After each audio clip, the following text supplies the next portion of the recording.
Hello and welcome to The Top Story, a podcast with the headlines of the day from our correspondents around the world. I'm Qi.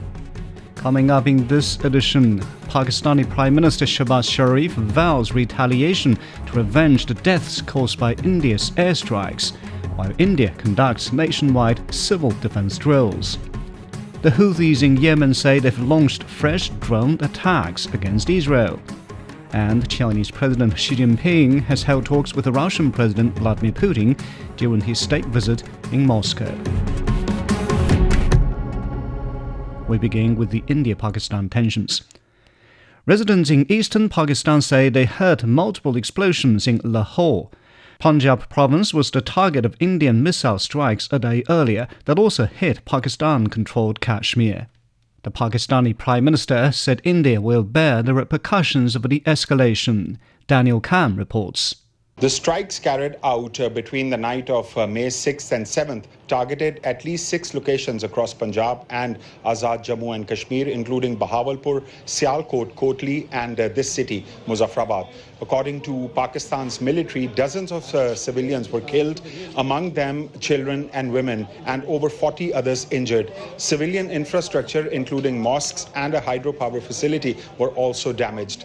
The National Security Committee, chaired by Prime Minister Shehbaz Sharif, condemned the attacks as unprovoked, cowardly acts of war and accused India of endangering civilian lives under false claims of targeting so-called terrorist camps.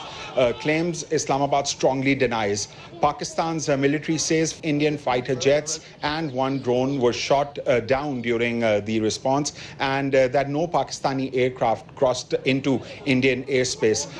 The targeting of a major dam, part of the Neelam Jhelum hydropower project, has been labeled as dangerous escalation, violating international humanitarian law.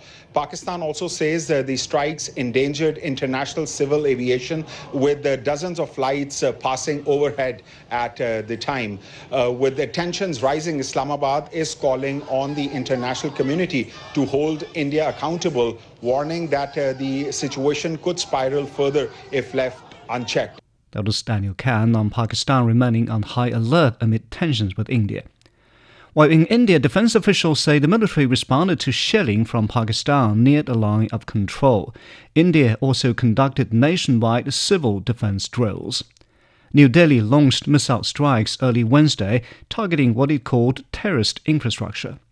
Islamabad claimed it shot down Indian fighter jets. Ravinder Bawa has more from Delhi. The Ministry of Defense emphasized the strikes were focused, measured and non-escalatory, with clear instructions to avoid any Pakistani military assets in order to prevent broader escalation. In a special press briefing, India said that they had intel that further attacks on India were being planned. The Foreign Secretary, addressing the media, underlined that India had to act decisively to prevent further violence and to dismantle terror infrastructure.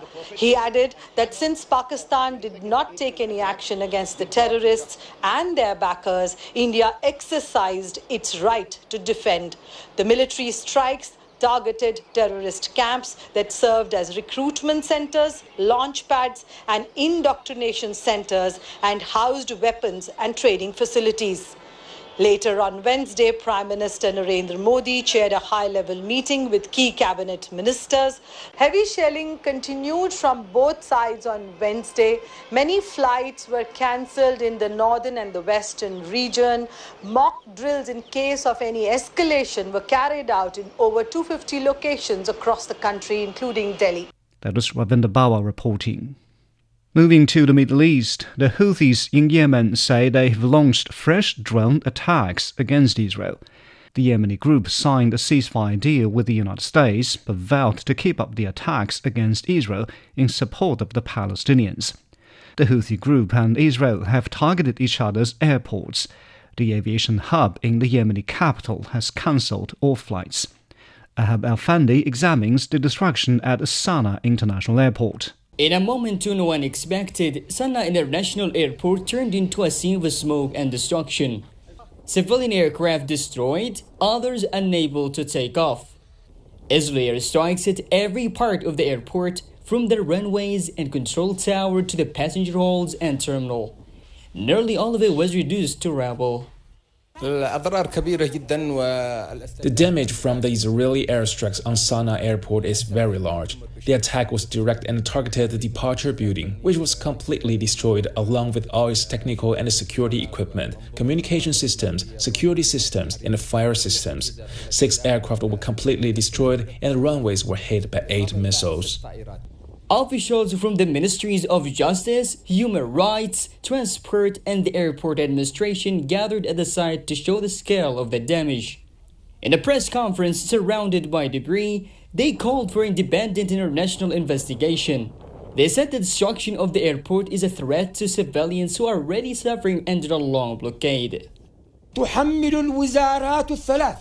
The three ministries hold the American and Israeli administrations fully responsible for the continued grave crimes against civilians and the civilian infrastructure.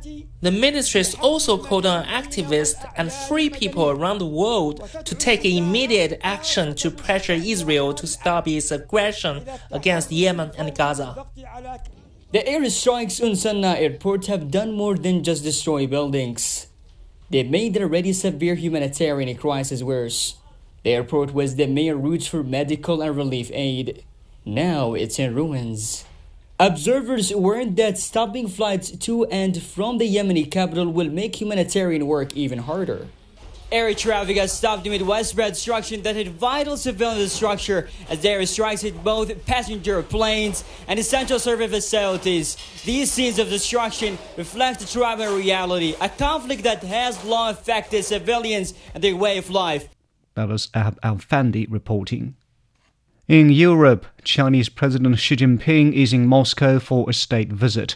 He has held talks with the Russian President Vladimir Putin and stressed that the continuous development and deepening of bilateral ties is the core of the times for safeguarding international fairness and justice and promoting the reform of the global governance system. President Xi hailed the progress of bilateral ties at the start of talks with Putin. Since the beginning of this year, I have held virtual meetings and phone calls with Mr. President, steering the direction of China-Russia relations. Under our strategic guidance, the foundation of political mutual trust between China and Russia has become deeper and deeper. The bond of practical cooperation is getting stronger and stronger. People-to-people exchanges and subnational exchanges are becoming more and more thriving. And in the new era of China, and we could see that our relations are becoming more confident, stable, and resilient. The Russian president said changes in the global landscape will not impact their country's relationship. Russia-China relations is a very important foundation of the international relations after the end of the World War II. As a benefit, our peoples in our two countries not targeting any third party. Our cooperation built on equal footing and fairness and not subject to any changes in the international landscape. Our cooperation based on the comprehensive strategic partnership of coordination that is also the choice made by our people. During their talks, President Xi urged the two countries to jointly promote the correct historical perspective on World War II. He said the two sides should work to promote an equal and orderly multipolar world and a universally beneficial and inclusive economic globalization. The Chinese president arrived in Moscow on Wednesday. On Friday, he will attend the celebrations marking the 80th anniversary of the victory in the Soviet Union's Great Patriotic War. Here's Zhou Jiaxing on the significance of the visit. Chinese president's arrival actually was welcomed on Wednesday by senior officials from Russian government, as well as the crowds holding welcoming banners and also waving Chinese national flags along the way to President's hotel. As you mentioned, upon his arrival, in his written statement, Xi stressed China's strong will together with Russia to safeguard the fruitful results and outcomes of the World War II, and also oppose the hegemonism and power politics. And she also earlier detailed in an article published by Russian newspaper about the united fightings against fascism and also their mutual wartime support 80 years ago. Now, even noting today, this hegemonism and unilateralism and active bullying are inflicting severe harm. And this alarm has been raised at a time when, the world is experiencing the U.S. sweeping tariffs, the stalemate of ending the regional conflicts and also the lack of economic growth. So this opportunity that the Chinese president is taking is just to let the international community remind that this is a lesson from the history and we should draw the wisdom and strength from that. That was Zhou Jiaxing on Chinese President Xi Jinping's state visit to Russia. Turning to North America, the U.S. Federal Reserve has announced it will continue to hold the interest rate steady.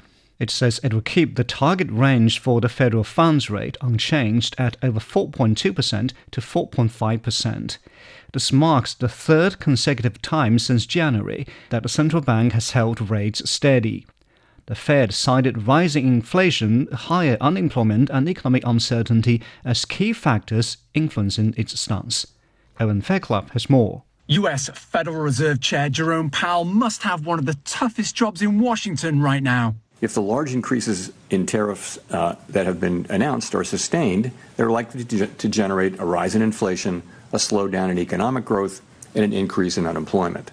That's why the committee Powell heads decided to leave the interest rate that influences the cost of borrowing unchanged at up to 4.5%. And yet just months ago, the Fed seemed optimistic that it could cut that rate several times this year to lower the cost of borrowing for both businesses and consumers. But US President Donald Trump's tariffs have raised fears of both a recession and that inflation will return, just as the Fed has largely tamed it by raising that rate and keeping it elevated. And Powell has other problems. I have a Fed person who's not really doing a good job. Trump picked Powell during his first term, but the president has threatened to fire him for not cutting that benchmark rate, even though it's a tenet of Western central banking that politicians don't interfere. How does President Trump calling on you personally, as well as the Federal Reserve, to make rate cuts affect your decision today and affect your job difficulty? Doesn't affect our doing our job at all.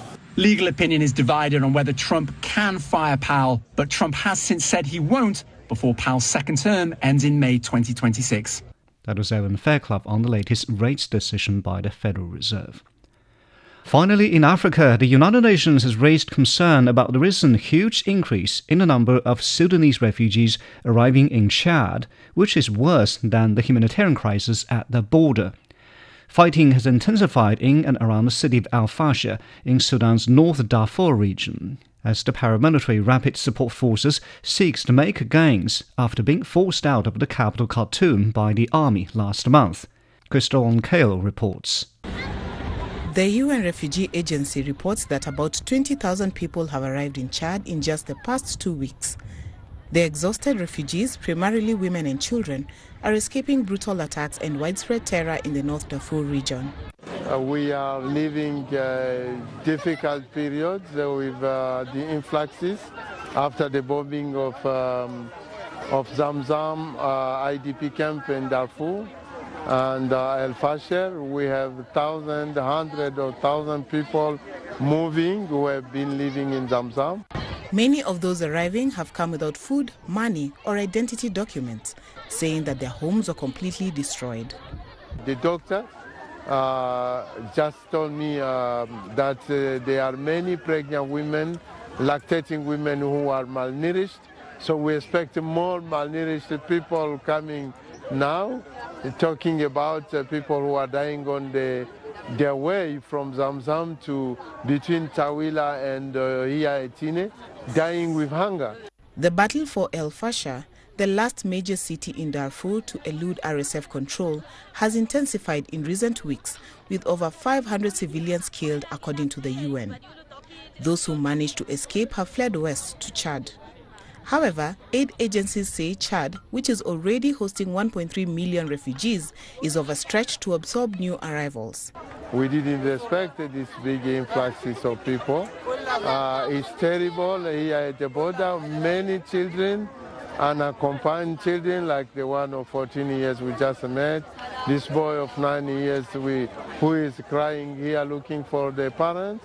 Many persons with specific needs. The UNHCR stated that it needs $409 million to address the refugee crisis in Chad, but so far, only 20% of that amount has been funded. That is Crystal Onkale reporting. Now recapping the headlines before we go, Pakistani Prime Minister Shehbaz Sharif has vowed retaliation against India's airstrikes, while India conducts nationwide civil defense drills. The Houthis in Yemen say they've launched fresh drone attacks against Israel. And Chinese President Xi Jinping has held talks with Russian President Vladimir Putin during his state visit in Moscow. And that's it for this edition of The Top Story, a podcast that brings you world headlines every weekday.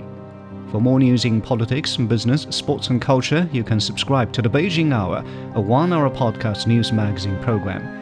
We welcome and appreciate all ratings and reviews. I'm Qi Zhi. Thanks for listening.